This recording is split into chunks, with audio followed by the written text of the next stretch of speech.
नमस्कार। फर्स्ट बिहार झारखंड में आपका स्वागत है। मैं राहुल ओझा आपके साथ। किसान आंदोलन लगातार बढ़ता जा रहा है और आंदोलन जो है वो और बड़ा रूप लेते जा रहा है। इस बीच किसान और सरकारों के बीच वार्ता की भी कोशिश हुई, कई स्तरों से वार्ता की कोशिश हुई। तमाम जो कई विपक्षी पार्टियां हैं वो भी लगातार किसान आंदोलन का समर्थन कर रही है, लेकिन किसानों ने जो प्रस्ताव दिया था, सरकार ने संशोधित प्रस्ताव, उसे पूरी तरीके से किसानों ने खारिज कर दिया है। साथ ही साथ उन्होंने बड़ा ऐलान जो है आंदोलन का वो कर दिया है और कहा है कि 12 दिसंबर तक जो दिल्ली बॉर्डर है वो उससे पूरी तरीके से सील कर दिया जाएगा। साथ ही साथ कई हाईवे को पूरी तरीके से सील करने की जो तैयारी है वो किसान कर रहे हैं। साथ ही साथ खबर ये भी निकल करके सामने आ रही है कि राष्ट्रपति रामनाथ कोविंद से जो विपक्षी पार्टियों के कई जो बड़े प्रमुख चेहरे हैं उन्होंने मुलाकात जो है वो रामनाथ कोविंद से की है।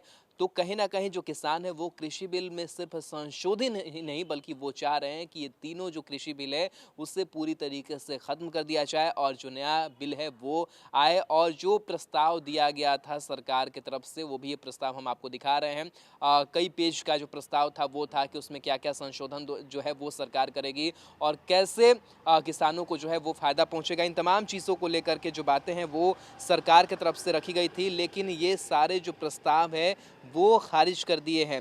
खास करके अगर हम बात करें जो किसानों को प्रस्ताव भेजे गए थे उसमें ये कहा गया था कि एमएसपी खत्म नहीं होगा, सरकार एमएसपी को जारी रखेगी, सरकार इस पर लिखित आश्वासन देगी। मंडी कानून एपीएमसी में बड़ा बदलाव होगा, प्राइवेट प्लेयर्स को रजिस्ट्रेशन जरूरी होगा, कॉन्ट्रैक्ट फार्मिंग में किसान को कोर्ट जाने का हक होगा, अलग फास्ट ट्रैक कोर्ट के गठन को मंजूरी मिलेगी, प्राइवेट प्लेयर्स पर टैक्स लगाया जाएगा। तो ये तमाम जो प्रमुख बातें हैं वो कही गई थी प्रस्ताव को, लेकिन इस प्रस्ताव को पूरी तरीके से खारिज कर दिया गया है और बताया गया है कि 12 दिसंबर तक दिल्ली के सभी बॉर्डर जो सील है वो कर दिया जाएगा और आंदोलन तेज हो जाएगा।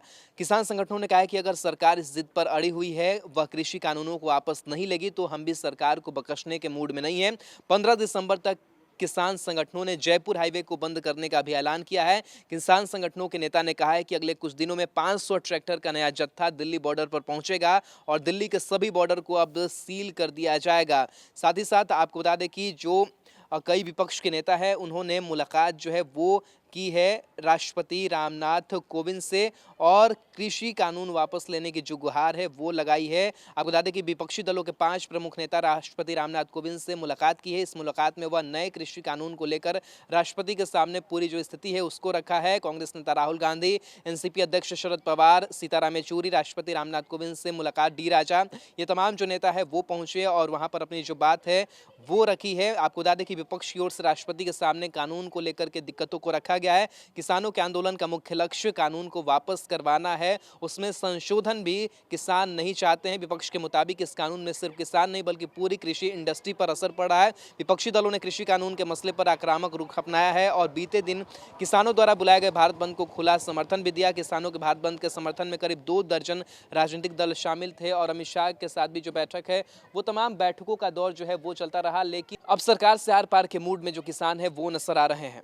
तो कहीं ना कहीं जिस तरीके से देखा जाए और किसानों ने बड़ा ऐलान किया है कि 12 दिसंबर तक दिल्ली बॉर्डर को सील कर दिया जाएगा, जयपुर हाईवे को सील कर दिया जाएगा, 500 ट्रैक्टरों का जत्था आएगा। इससे ऐसा लग रहा है कि जो किसान है वो पीछे हटने का नाम नहीं ले रहे हैं और वो स्पष्ट रूप से चाह रहे हैं कि वो जो तीनों कृषि बिल है वो उसे पूरी तरीके से निरस्त किया जाए और नया बिल जो है वो किसानों के लिए लाया जाए, यानी कि किसान अब पीछे हटने के मूड में नजर नहीं आ रहे हैं।